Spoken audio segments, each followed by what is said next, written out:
Mateus, capítulo 16, versículos 18 e 19. Pois também eu te digo que tu és Pedro, e sobre essa pedra edificarei a minha igreja, e as portas do inferno não prevalecerão contra ela. Dar-te-ei as chaves do reino dos céus. O que ligares, pois, na terra, será ligado no céu, e o que desligares na terra, será desligado nos céus. Coisa interessante. A questão é, por que eu tenho que pertencer à igreja? Para quê? Por quê? Quando? Onde? Essas são algumas perguntas que nós estamos respondendo. É, é simples. Jesus deu poder à igreja para ligar e desligar. Você é ligado na terra, você é ligado no céu. Você é desligado na terra, também é desligado no céu. Ele deu à igreja esse poder. Ela liga e desliga. Então, se você quiser ir para a glória de Deus, se você quiser entrar no céu, se você quiser a parte espiritual que Deus promete, você tem que pertencer a algum tipo de igreja. Você tem que ir lá, tem que fazer o que tem que ser feito. O que a igreja faz? Deus salva e a igreja cuida.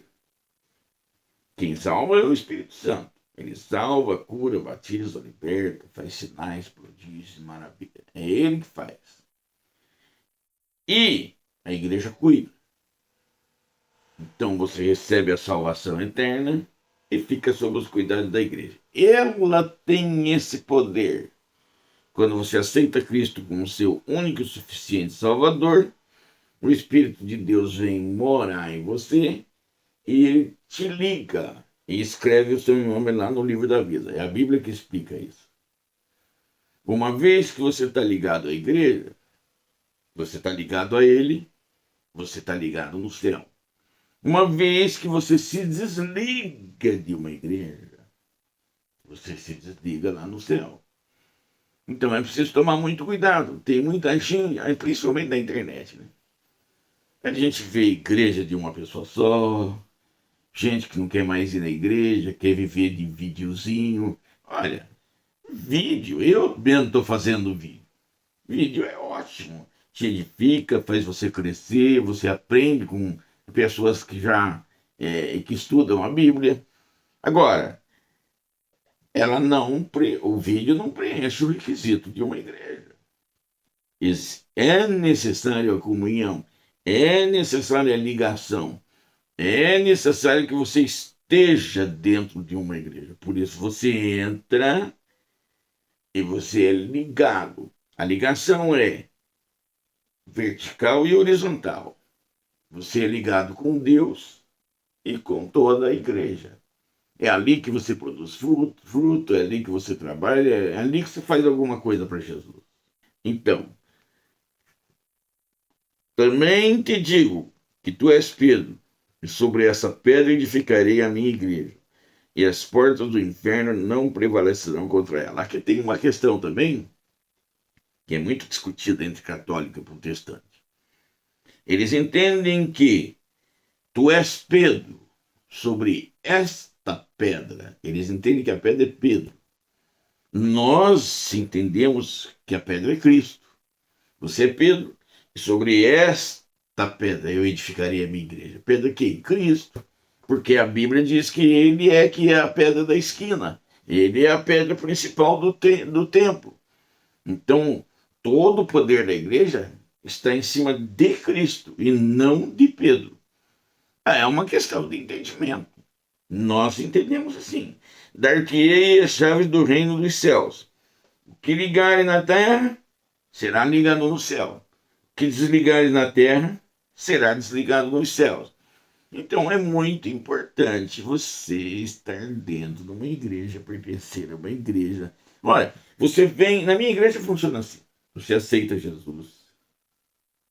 Você vem, frequenta, pode aceitar ou não a princípio, mas mais tarde você aceita Jesus. Uma vez que você aceita Jesus, subentende-se que você já não está tendo um relacionamento com Deus. O Espírito Santo vem embora em você, ele perdoa os teus pecados. Então, o que falta agora a você? Se unir àquela igreja. Para se unir àquela igreja, o que acontece? Você começa a frequentar, começa a aprender e você vai ser batizado. Uma vez que você é batizado, você já tem a permissão para participar da ceia, da comunhão.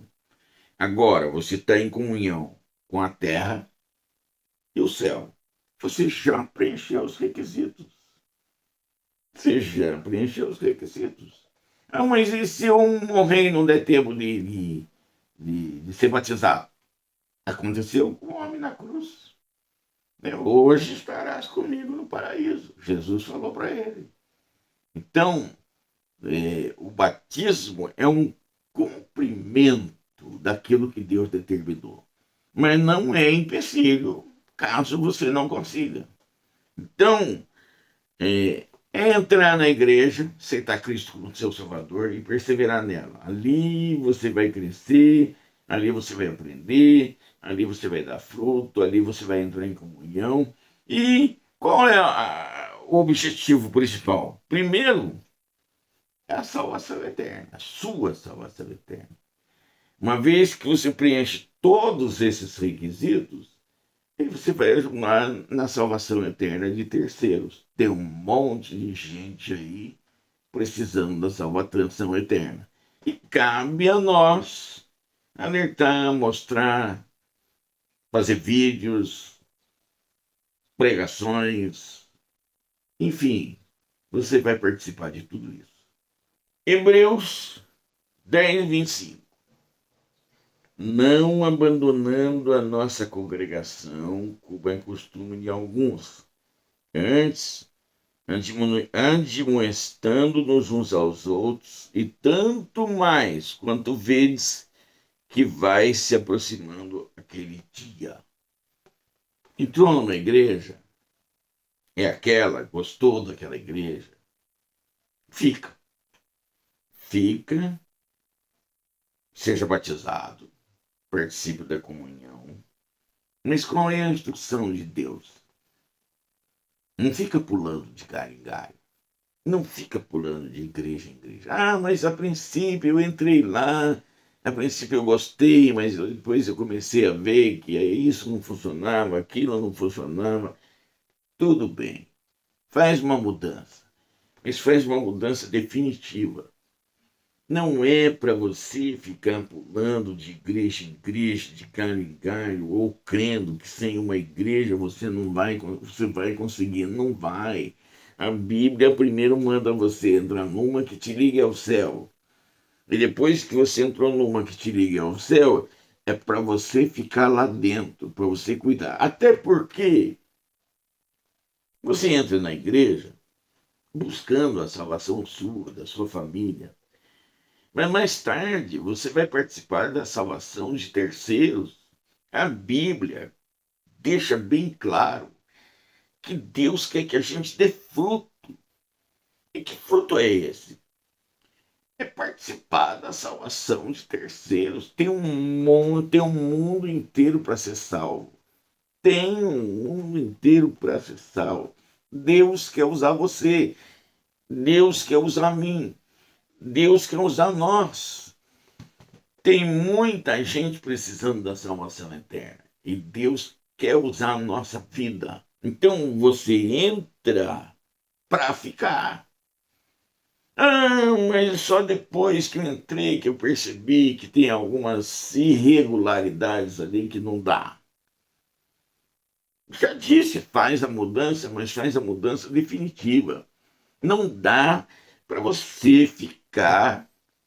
Aliás, a criançada da escola já dizia, né, que quem pula de galho em galho é macaco gordo. E macaco gordo normalmente quebra o galho e se arrebenta lá embaixo. Né? Então é provérbio popular da criançada da escola. Então, muito cuidado com o que você anda fazendo com a sua vida. Muito cuidado com essa história de pular de igreja em igreja. A gente vê gente que não para em igreja nenhuma. A gente vê gente que só vive reclamando. O povo de Israel murmurou, murmurou, murmurou e nem entrou na terra prometida, porque Deus não deixou. Não é para isso que você é chamado, para ficar brigando, arranjando. Na internet, por exemplo, a gente não vê gente pregando o evangelho. A gente vê gente procurando defeito nos crentes para meter o pau, para subir no conceito das pessoas. Tem um monte de revoltado. Daí você mete o pau, o revoltadinho assiste você e te dá like, ele gosta daquilo. Mas eu não fui chamado para isso. Você não foi chamado para ficar brigando com todo mundo. Você foi chamado para levar a boa nova do Evangelho. E a boa nova do Evangelho é pregar o Evangelho a toda criatura. Deus quer te usar, Deus quer me usar. Mas não vai ser desse jeito, arranjando confusão, arranjando briga, arranjando problema. Costumam pegar alguém que está fazendo um serviço sério e ninguém é perfeito. Todo mundo comete erros. Aí descobrem um erro de algum conceituado pregador e fica lá massacrando. Não, tem alguns até que é absurdo. E às vezes vejo alguém questionando erros absurdos. Mas isso também não é vida, né? Quem faz o papel do acusador? É um diabo. Se eu ficar aqui procurando na internet erro de todo mundo para ficar acusando, que papel que eu estou fazendo? O papel de pregador do evangelho ou o papel do diabo? Então, eu não sou mais um pregador do evangelho. Eu sou mais um espírito imundo. Não, não, não, não, não. Você, eu, nós, a igreja, foi chamada para levar a boa nova do Evangelho. E a boa nova do Evangelho é Jesus Cristo Salvador. Jesus salva, cura, batiza, liberta, faz sinais, prodígios e maravilha. E esse Jesus é que vai salvar outras vidas. E ainda tem mais, tem mais. Além de ficar questionando todo mundo, tem um monte de incrédulo na internet. Incrédulo. Um dia eu estava pregando o evangelho para um moço e eu estava contando dos milagres. Ele falou, não acredito em nada disso. Eu falei, que pena. Você nunca vai ver um milagre. Por quê? Porque você não cresce, fechou a porta por dentro. A internet está cheia de gente que fechou a porta por dentro. Por quê? Porque não acredita em mais nada. Não acredita nos sinais, nos prodígios, nas maravilhas de Deus. Deus fazia, fez, vai continuar fazendo milagres. Sabe por quê? Milagre atrai pessoas. A pessoa recebe o milagre e vê que tem um Deus por trás daquilo tudo. Aí sim vai conhecer esse Deus e vai conhecer a palavra de Deus. Milagre é para isso. E ele existe, ele é real. Mas eu não acredito em milagre. Fechou a porta por dentro. Já fechou a porta. Por quê? Porque se você não acredita e tudo é pela fé, não é ver para crer. É crer para ver. Se você não acredita, você nunca vai ver nada. Deixa Deus trabalhar a sua vida. Deixa Deus te ungir. Deixa Deus te usar. Deixa Deus salvar almas através de você. Deixa. Igreja é para isso. João 6:53. Disse-lhe Jesus: em verdade vos digo, se não comerdes a carne do Filho do Homem e não beberdes o seu sangue, não tereis vida em vós mesmos. Isso aqui, se você olhar, quem não conhece Bíblia, quem não conhece Deus, quem não conhece Cristo, vai fazer que nem alguns discípulos do passado, vai ficar abismado. O que é isso? Do que esse cara está falando? Se não comerdes a carne do Filho do Homem e não beberdes o seu sangue, não tereis vida. Mas o que é a carne do Filho do Homem? A carne do Filho do Homem é representado pelo pão. O pão na ceia representa a carne. É o corpo que Cristo deu por nós. Então, ele está falando da comunhão. Ele está falando da ceia do Senhor. Ele está falando que o pão representa a carne. E quando a gente faz a ceia, a gente parte o pão. Aquele pão é simbólico, né? A gente morre para o mundo e nasce para Deus como uma nova criatura. Quando você passa a fazer parte do corpo de Cristo, né, você participa do pão. O pão é simbólico.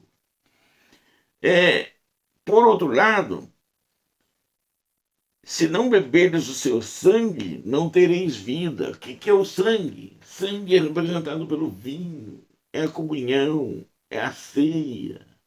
Ele está falando da ceia. Se você não comer a minha carne e não beber o meu sangue, não terá vida. Ele está dizendo o quê? Se você não participar da comunhão, se você não pegar o pão, não tomar o cálice, você não está ligado a mim. E se você não está ligado a mim, você não tem vida. Espiritualmente, você está morto. É a mensagem que Jesus passa aqui, de forma que só vai entender quem participa do negócio. Os discípulos, mesmo a princípio, não entenderam nada. Muita gente que vem não entende nada. Mas ele está falando da comunhão. Comunhão com Deus, comunhão com a igreja. Você tem que ter comunhão com Deus, comunhão com a igreja. Ah, mas eu não vou mais igreja, eu só assisto em casa, eu só vejo por vídeo. Você pode fazer o que você quiser, o problema é seu. Mas depois você vai ser responsabilizado por aquilo que você fez. Comunhão é você estar lá, participar do pão, participar das atividades da igreja, participar da adoração, participar do evangelismo, esperar Cristo voltar junto com a igreja. Comunhão é isso. Comunhão é você estar lá fazendo alguma coisa.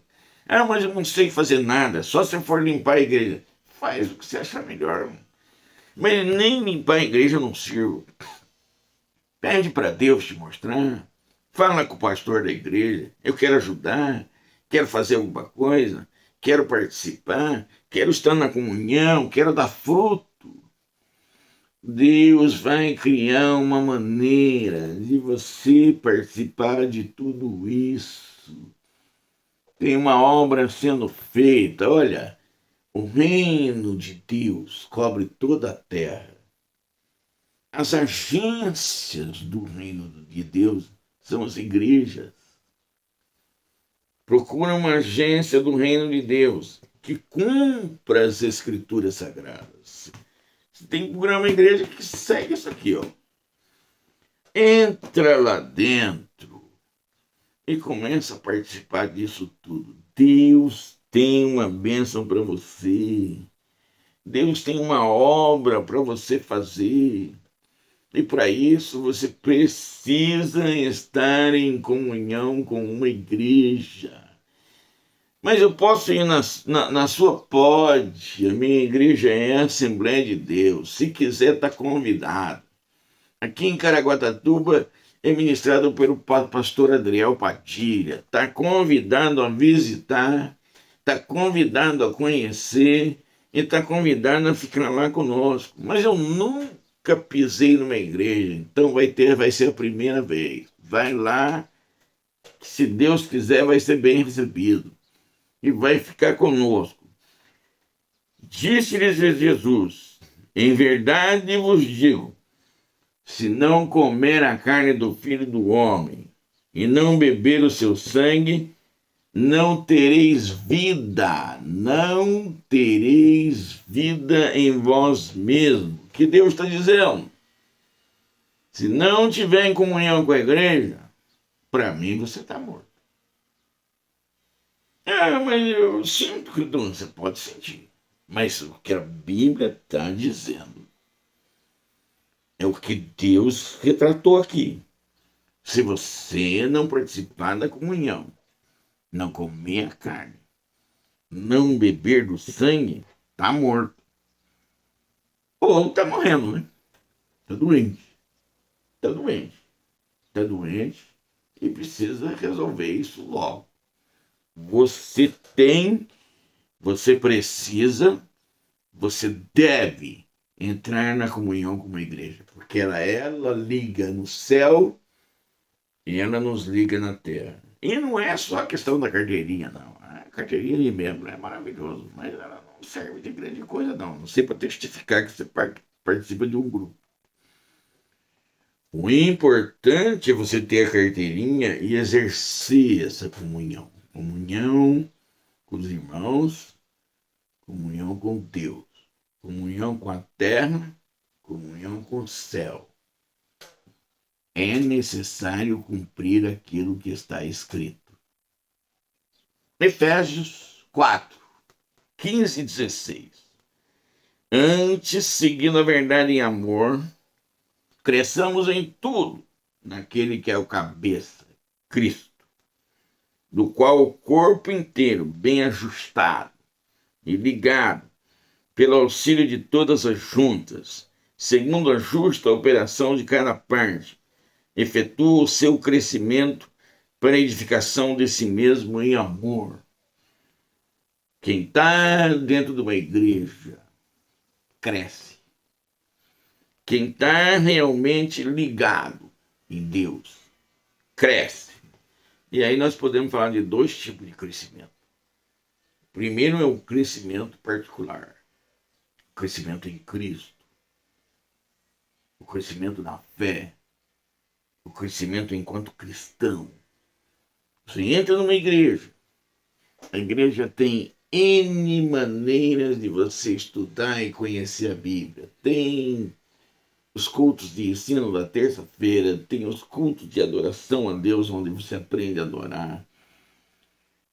Tem a escola dominical, onde você estuda a palavra de Deus. E depois são feitos outros cursos para aprimorar o seu crescimento espiritual. A tendência de quem entra numa igreja espiritualmente sadia é crescer espiritualmente, é melhorar, é conhecer as escrituras, é praticar o cristianismo. E isto é uma forma de crescimento espiritual. Você recebe o perdão do pecado e depois você tem uma edificação na sua vida. Você cresce espiritualmente. Você recebe a santidade através do poder do sangue de Jesus e depois você se santifica progressivamente num crescimento espiritual que te melhora a cada dia, te aprimora enquanto cristão, enquanto conhecimento das escrituras. Você só cresce, você cresce. Agora tem um outro tipo de crescimento que tem que acontecer com a igreja. Qual é? À medida que a igreja vai propagando o evangelho, vai pregando Cristo, pessoas vão se agregando a ela. Então, há um crescimento do número de pessoas. A cada ano, abre-se uma nova igreja. Por quê? Porque a igreja também cresce em quantidade. Ela cresce em qualidade, mas ela cresce em quantidade. E cumpre isso que está falando aqui, ó. Antes, seguindo a verdade em amor, cresçamos em tudo naquele que é o cabeça. Cresce em tudo, viu? Cresce em tudo. Naquele que é o cabeça. Pode ter coisa que eu não estou me referindo aqui, mas cresce em tudo. Do qual o corpo inteiro, bem ajustado e ligado, pelo auxílio de todas as juntas, segundo a justa operação de cada parte, efetua seu crescimento para edificação de si mesmo em amor. Então, em amor, a igreja cresce, a igreja se aprimora, a igreja melhora, você dentro da igreja também cresce, também melhora, também aprimora. Eu fui pregar numa cidade da Bahia, e era um lugar bem afastado, e um homem que era obreiro daquele lugar, ele me ouviu pregar, e ele disse para mim assim: não dou conta de pregar as coisas que você prega, não. É muita coisa. Eu falei: dá sim. Não, não dou conta. Não dou, é muita coisa. Não consigo. Eu disse: dá sim. Não, não, não, eu sei. Eu me conheço, sei que eu não consigo. Eu falei: dá sim. Mas como dá? Aí sim. Chegou uma hora que ele quis saber, né? Como? Eu falei: é simples. Você conhece a Bíblia, você estuda, você ora, você jejua, você cresce. Quantos anos de crente você tem? 3 anos. Eu tenho. Eu já passei dos 42 anos de cristão. Falei: em 3 anos, você adquire um conhecimento, você cresce, você melhora. Falei: imaginou daqui a mais 7 anos, em 10 anos, quanto que você já cresceu? Quanto que você melhorou? E em 20 anos, se você continuar crescendo na graça, na sabedoria diante de Deus, de todos os homens, em 20 anos, você já imaginou quanto você já aprendeu, quanto você melhorou, quanto você cresceu? Em 30 anos. Em 30 anos, você já está pregando muito, já está sabendo muito. E em 40, eu estou com 40 e poucos anos. Veja bem, quanto que você cresceu, quanto que você melhorou, quanto que você consegue alcançar de pessoas, quanto você conhece desse livro aqui, quanto você pratica esse livro. Então a tendência é você melhorar, é você crescer, é você se aprimorar, e mesmo que você se sinta muito pequenininho hoje, a tendência natural é você crescer e cumprir estes versículos que eu estou lendo para vocês. Antes, seguindo a verdade em amor, cresçamos em tudo naquele que é o cabeça, que é Cristo, do qual o corpo inteiro bem ajustado e ligado pelo auxílio de todas as juntas, segundo a justa operação de cada parte, efetua o seu crescimento para a edificação de si mesmo em amor. Você é o obreiro do amanhã. Você é o pastor do amanhã. Você é a missionária da manhã. Você é o diácono do amanhã. Você é a diaconisa do amanhã. É você. É você que está crescendo, que está melhorando, que está se aprimorando. Deixa Deus trabalhar a tua vida. Deixa Deus fazer você crescer. A bênção é grande.